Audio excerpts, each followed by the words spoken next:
from here. I'm from England, and Borja's from Spain. Yeah. We met 10 years ago, and we had a juggle of where we were going to live. Were we going to live in England or were we going to live in Spain? But our work was here, and that's what pretty much tied us here, wasn't it? So, why did we buy an estate? And it's just because we fell in love. We never planned on something this big. We never planned on buying this project.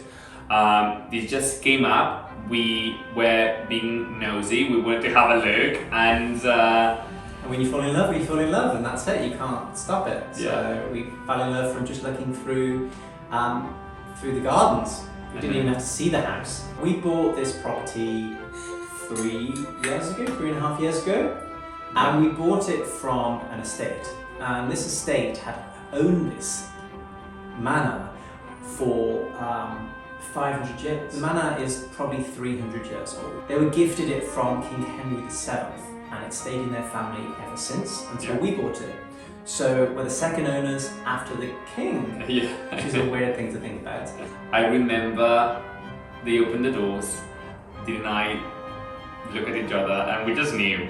But then we had to play it cool because we didn't want to show our interest, you know? And we've just been recently watching Downton Abbey, which didn't really help. So we're like, this is like, we could have Downton Abbey vibes right here.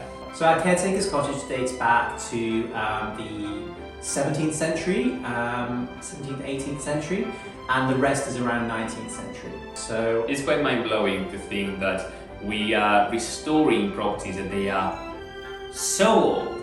They have seen and heard so many things, and you know, in some sections, it's like it's been waiting for us. It's literally been kind of like the space. We're in the space. This is the 3rd floor of the manor house, and it hasn't been lived in, we know, for at least 100 years. It's just been like this for all that time. I think the best part of living on an estate or in the manor is that you've got so many options. You know, you've got so many options of what you do with rooms. You know, we've created a gym, we've created a bar, we've got things like the rose garden, we've got an orchard, the working garden, the formal garden. We just have so many options that we're spoiled for choice of what we can do with all these different spaces. Which we also have to maintain, so you know, it sounds very lovely when we say like all the things that we have, but to make sure that that looks good and it keeps up to our standards, you know, there's a lot of work.